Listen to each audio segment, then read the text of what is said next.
Мобилографтардың ең көп қолданатын приложениесі видеоға қатысты ол CapCut. Androidқа да, iPhoneға да бола беретін приложение. CapCut ашқан кезде осындай бөлім шығады. Проекты астындағы ол біздің осыған дейін жасаған жұмыстарымыз. Бізге керегі новый проект. Өзімізге керекті видеоларды таңдап аламыз. Мысалға осы екеуін таңдап алайын.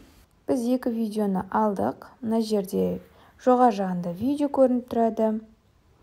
Уақыттары көрініп тұр. Саусағыңызбен жылжыту арқылы жұмыс жасай береміз. Ең бірінші тұрған мына включить звук.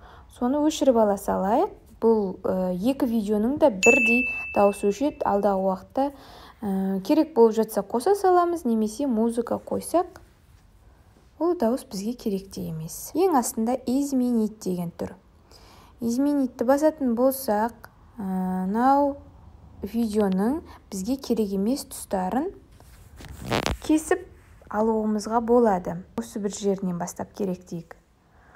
Разделить деген біріншіні бассақ, міне осы бір видеоның өзін екіге бөліп тастады. Енді маған алғашқы видео керек емес, оны астындағы удалить батырмасын басып өшіре саламыз.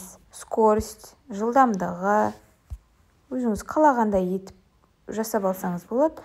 Жай немесе қатты, негізі видео жасағанда желательно жай қылатын кезде 0.6-ға дейін ғана түсірсеңіздер дұрыс. Ары қарай 0.5 секундтан бастап ол видеоларыңыз өте сапасыз шығып кетеді. Анимация бөлімі бар. Анимация деген ең бірінші шыққаны. Қараңызшы, байқалды ма бір нәрсе? Уақытын өзгертсеңіздер болады. Осылай шықса болады, Стиль бөлімінде мысалға бастапқылар, олар суретке арналғандар. Free деп тұрғандар, олар платный. Автоускорение деген бар.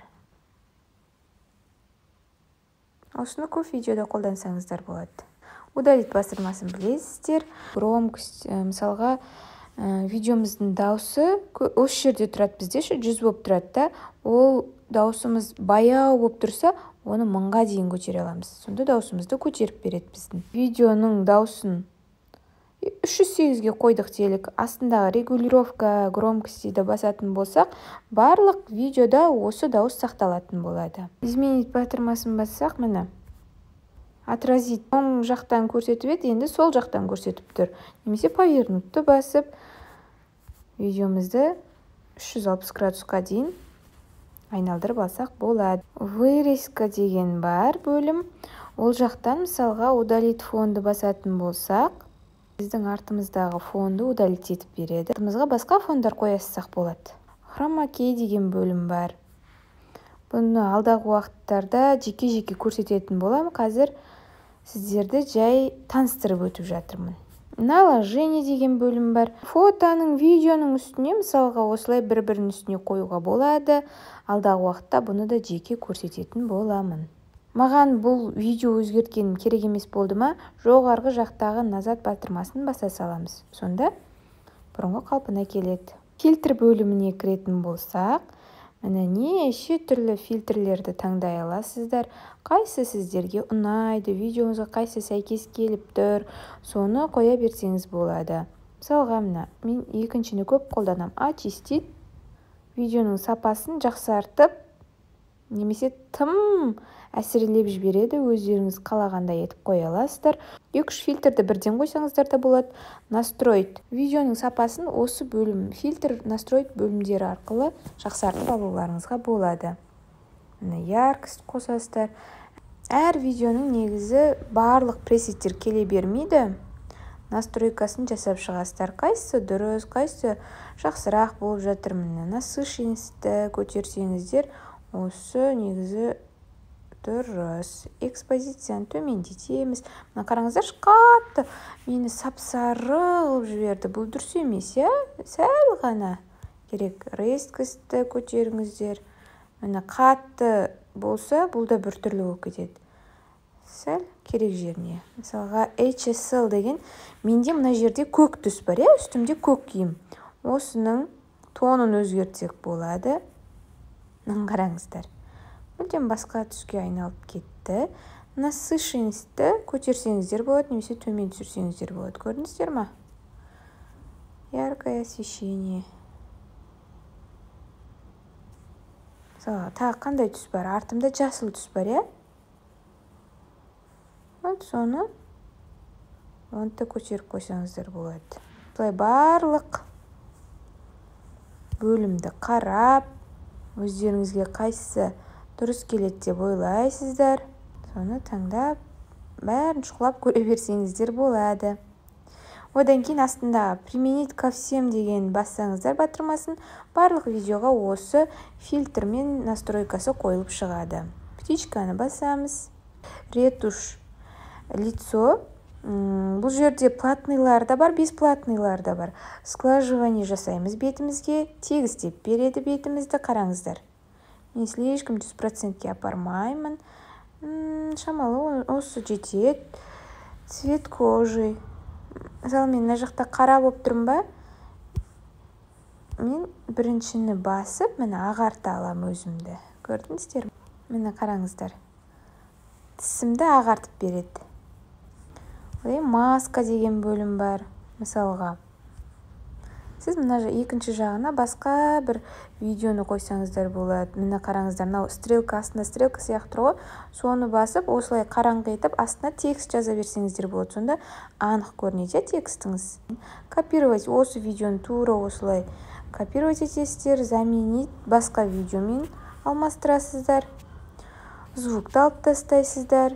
Стабилизация деген бөлім бар. Мысалға, қолыңыз дірілдеп түсірген болса, бұл видео, бұны барынша, мысалға, анық түсіргенде етіп, бір қалыпта түсіргенде етіп жөндеп береді. Ең соңында тұрған қап-қара капкаттың өзінің знагы, бұл видеоны удалить етіп тастаңыздар. Міндетті түрде звуктан қалаған өлеңдеріңізді қойсаңыздар болады. Мысалға, осыны қоя салайын, эффекті деген бөлімді мынандай ғой бұл, көріністер. Бір мысалға, астында YouTube-қа подписка жаса дейді, фук кетіп шығады ғой, сондай звуктар ғой. Төртінші батырма, мысалға, мына видеоны таңдайық, осы видеоның звугын видеоға қойсақ болады. Одан озвучка жасасақ болады, мысалға. Сәлем, қалайсыздар? Менің есімім Жұлдыз Талғатқызы болады. Окейді басамыз. Бұл озвучканың үстінен басып тұрып, мен мені солға қарай, оңға қарай жылжытсам, қай жерге керек, сол жерінен бастап қолдана берсем болады. Сәлем, қалайсыздар? Менің есімім Жұлдыз. Ақ болып тұрған сызықты үстінен басып, оңға қарай жылжытатын болсақ, міне кесіліп жатыр. Осы жерге дейін ғана керек маған. Сәлем, қалайсыздар? Менің сонда жаңағы басындағы сөйлемей тұрған жерім естілмей қалады. Үстіне тағы басып, міне бас жағына қоя саламыз. Добавить текст.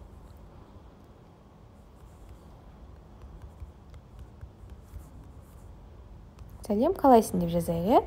Қараңыздар, бізде қазақша шрифті барлығы оқи бермейді. Шрифтің үстін басатын болсақ, ағылшынша, орысша сөздерді тура осы шрифтегідей әдемі етіп жазса, қазақ тіліне көп шрифттер сәйкес келе бермейді. Өзіміздің қазақ тіліне тән әріптерді олар басқаша ғып жазумен жазып тастады. Мысалға, үлкен, арық қылып жерде, бірақ ішінде кейбір жерлерінде болып қалады. Барлығына ортақ. Мысалға, осы шрифт бәріне ортақ болып тұр. Сөздің үстін басып, жылжыта берсек болады. Бұлай, өзіңіз қалағандай етіп. Осыны мысалға басқа түстерге бояп көрейік. Стиль. Міне, сары, оның түсін өзгертуге болады. Қызыл, астына қарай көтерсек, міне размерін үлкейтсек, кішірейтсек, затемнение жасасақ, мысалға, міне қараңыз, оның түсін. Барлығын ашып көре беріңіздер. Мысалға, сыртындағы қара жазуы кетіп қалды, міне сыртындағы түсі өзгеріп жатыр. Эффекті бөлімін көріңіздер. Міне бұл жақта да неше түрлі бар. анимация бөлімі, қалай ол жазу шығады қараңыздар. И фраза бөлімінде осылай біреудің ойы сияқты қойып қояды. Неше түрлі нәрселер бар, иә? Қай жерге дейін ол сөзді қойғыңыз келеді, сол жерге дейін ұзартып қоясыз. Керек емес болса, жаңағыдай ақ сызықты үстінен басып тұрып, солға оңға жылжыта бересіз. Стикерлер, иә? Көп стикерлерді таба аласыздар бұл жақта, мысалға қараңыздар. Міне, жазылып кет деген сияқты, бұны да үстін бассаңыздар, сол стикердің жылжытуға болады орындарын әртүрлі жерге. Басып, удалить батырмасын бассақ болады. Автоматический субтитр. Бұл жақта бізде дауысы жоқ болып тұрғаннан кейін субтитр қойылмай тұр. Негізі, егерде орыс, ағылшын тілдері болса, анық сөздер шығады, ал қазақша сөздерде субтитр жазатын болсақ, сәл енді қатемен жазып береді, ол қателерін өзіңіз бірден жөндей салсаңыз болады. Рисовать, мысалға осының үстіне сурет салсаңыз да болады. Не дегеніміз, жаңағы айтып кеттік, эффекты.